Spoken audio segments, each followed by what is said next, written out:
Pode. A nossa colega, bom dia. Meu nome é Aureli, meu é Ione, meu é Fabiana. A nossa pesquisa de campo foi assim, voltado com o título de O Ensino das Artes em Séries Multiferiadas. Foi numa escola da zona rural, escola municipal, e nós tivemos a oportunidade de entrevistar 2 professores. Um que leciona primeiro, segundo e terceiro ano, e o outro terceiro e quarto ano juntos. Aí no caso seria quarto e quinto ano, né? A gente também queria fazer com mostrar uma outra realidade da educação, seja tanto que quando a gente falou aí da particular quanto a pública, seja na falta de estrutura, na falta de desempenho que existia, até mesmo os professores não tinham formação monetária, elas faziam o que elas podiam, o que elas tinham aquilo disponível no ambiente delas. O nosso objetivo maior era ver como é que eram essas aulas delas, como é que elas administrariam, como os alunos se envolviam na arte. Olha, elas só tinham metade do que elas tinham. Então, essa falta, elas falavam que não tinha muito embasamento para dar aula para elas, aos alunos. Porque assim, o que a gente já tem conhecimento, o ensino fundamental de segunda fase, né, que é sexto ano ao nono ano, né? Então já existe a disciplina no currículo escolar, né, que é a disciplina de arte. Já no ensino fundamental de primeira fase, não existe a disciplina de arte. Ela é inserida, ou o conjunto, né, tem trabalhado, né, de uma forma interdisciplinar, né? Matemática você pode aproveitar e trabalhar arte. Como arte trabalhar matemática, português, ciência e assim por diante. Pode trabalhar também a questão ambiental, questão de saúde. Tudo isso pode ser colocado em forma de arte. Para vocês terem uma ideia da diferença.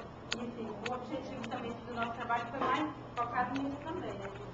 De ver assim, a diferença, né, que há nas séries, né, do ensino. Até mesmo assim, na comunidade mesmo, lá que a gente observou, não tinha muito acolhimento para a escola. Elas faziam reunião lá e só viam os pais dos próprios alunos e ninguém mais.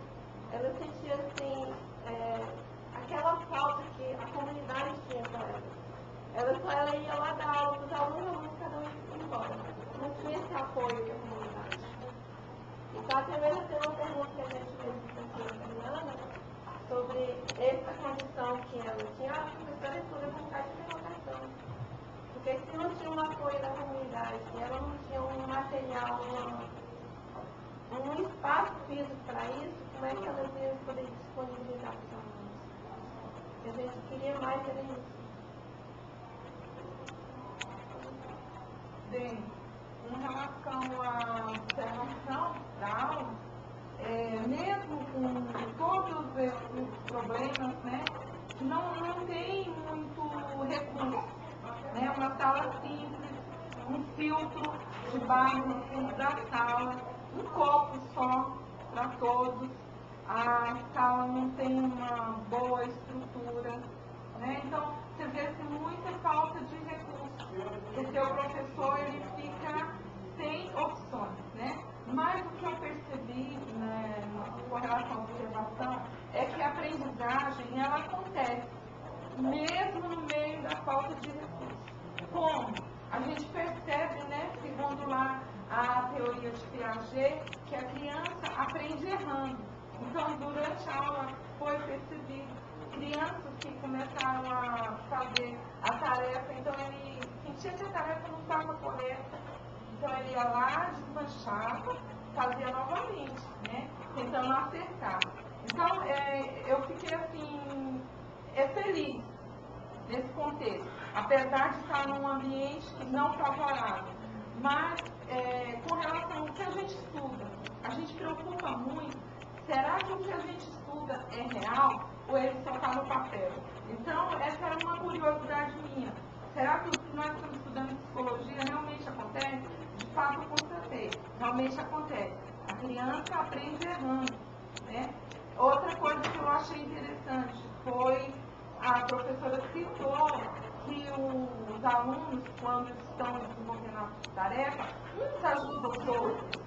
Então, quer dizer, acontece a interação aluno-aluno, né? Então, eles se ajudam. Então, isso é muito interessante. É uma forma de ajuda na aprendizagem, né? Então, uma das coisas que apesar de a gente não ter encontrado o que a gente gostaria de encontrar, foi uma das satisfações que foi essa. Realmente constatar o que nós estamos estudando em sala de aula. Para inserir as zonas de desenvolvimento. Isso.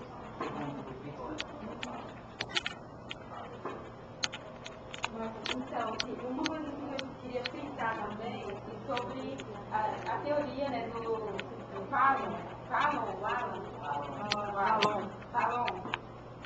Então, que lá, se não me falha a memória,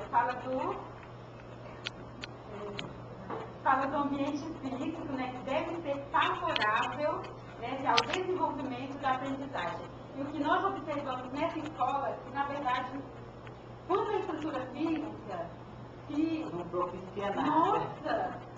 É triste, viu? Eu fiquei triste de ver aquele cenário ali, viu? Realmente. E o grupo que acabou de apresentar aqui falou, né, das dificuldades lá em outro município. Aqui no nosso município, zona rural, o que nós observamos é degradante. Nossa, é triste, muito triste. Assim, diante da era digital, Das inovações tecnológicas. Então, e lá falta energia elétrica, gente, para vocês terem uma ideia. O professor não tem como trabalhar a arte sem um vídeo, sem uma parede de som para poder trabalhar uma música. Até mesmo se tem uma criança, a gente bebe água calma. Então, não tem um filtro, né, é um purificador de água, né? Se tem o filtro de barro lá, dos mais tem um. Em contrapartida, a gente vê a falta de preparação do profissional, né? Tudo bem, apesar de não termos recursos, mas em alguns fóruns eu já afirmei que o professor, ele tem que ser um verdadeiro alquimista, né? Eu não posso me privar porque eu não tenho condições, eu não tenho materiais. Gente, todos nós temos como trabalhar, né? A gente pode trabalhar com reciclagem numa aula de arte, né? Então, acho que falta um pouco de preparação, né? Então, E foi o que mais as professoras reclamaram realmente, né? Que foi que vontade elas têm, né? De trabalhar arte. Falta suporte, né? Falta cursos na área de arte, viu, gente? Porque a professora demonstrou mesmo realmente ser muito bem preparada para as aulas